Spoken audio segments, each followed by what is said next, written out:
Greetings to everybody. Now in today's video I want to discuss a common argument that is thrown against the Prophet Muhammad and the religion of Islam, and that has to do with the Jewish tribe of Bani Qurayza.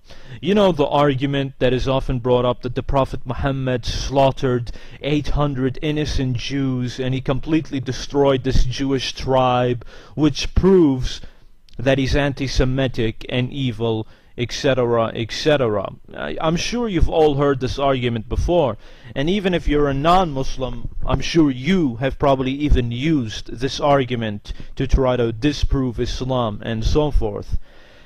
But now, with any situation, we always have to examine context, and we always have to examine whether the facts stand up to the reality. And when we examine this case, we will find that the facts do not represent the claims that are being made. So let us analyze this situation. Now, if anybody studies the history of the Prophet Muhammad, they will know that when he entered the city of Medina, he made a peace treaty, a constitution with the Jews, and this included the Bani Qurayza tribe. Now the Muslims and the Jews made a treaty. They agreed that each party would have their own religion. They agreed that the Jews and the Muslims would be one community. So much for anti-Semitism, anti-Semitic, all of that nonsense. And they agreed that neither party, the Muslims nor the Jews, would aid each other's enemies. Basically, the Muslims wouldn't aid the enemies of the Jews, and the Jews wouldn't aid the enemies of the Muslims. And anybody who breaks this treaty will be punished. You get that? They all agreed to this. Anybody who betrays the other party will be punished. Now, the Battle of the Trench. If anybody studies Islamic history, they will know that the pagans eventually decided to attack the city of Medina, and this is known as the Battle of the Trench. Now the Muslims were at war with the pagans of Mecca, which is a city beside Medina, and the pagans decided to attack Medina with 10,000 mercenaries, and the Muslims knew that it would be very difficult to fight such an army. So the Muslims came up with a plan, and that was to build a trench at the north of Medina, and this is why the battle is called the Battle of the Trench. Now the reason why the Muslims built the trench at the north was because east and west of Medina was surrounded by rocky hills and tree fields. So it would have been very difficult for the pagans to attack from those sides. And at the south, it was also rocky hills, and you also had the Jewish tribes who had a treaty with the Muslims. So the only open route was the north. So this is why the Muslims made the trench at the north. Now the pagans were unable to break through. They were like sitting ducks. Every time they went into the trench, they didn't come back out. They had a few skirmishes, and they realized that, you know what, we can't break through. So the pagans came up with a plan. They sent one of their men to the ranks of the Jewish tribe. They sent one of their men to the tribe of Bani Qurayza.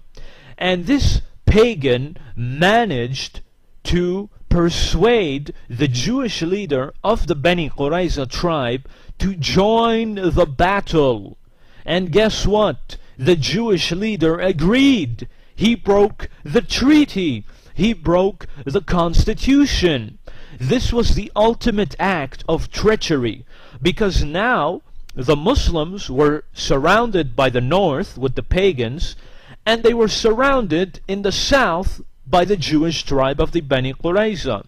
Now the Muslims became very worried, because their families and their homes were left unprotected, because they were all in the north, and their homes were still left unprotected. Nobody was protecting the family, and this meant that their family could be attacked by the Jewish tribe from the south at any moment.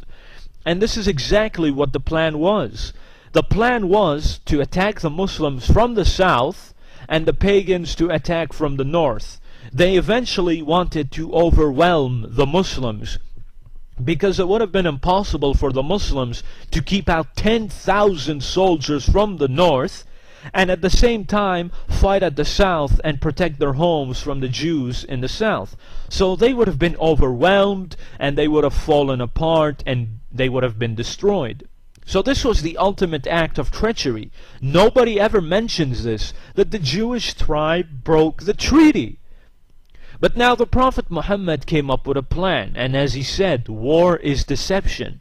The Prophet Muhammad sent one Muslim to infiltrate the ranks of the Jews and the ranks of the pagan.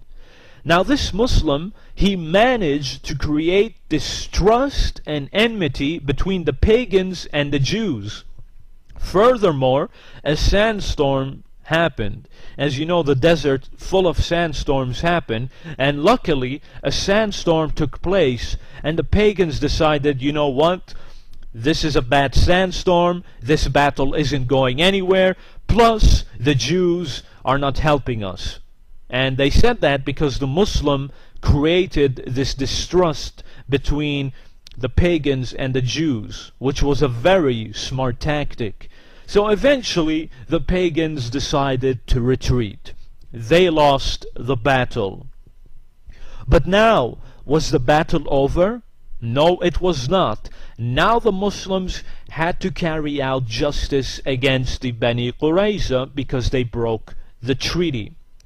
Now when the Muslims arrived at the forts of Bani Qurayza, when they arrived, the Bani Qurayza were insulting and they were asking for a fight with the Muslims. Instead of asking for mercy and forgiveness for betraying the treaty and the constitution, no, the Jewish tribe were insulting the Muslims and they were still asking for a fight. They still wanted to battle. So it's not like they were repentful or remorseful over what they did. They didn't have any sorrow for betraying the Muslims. Now eventually the Muslims besieged the forts of Bani Qurayza. They besieged them. The Bani Qurayza had no way out.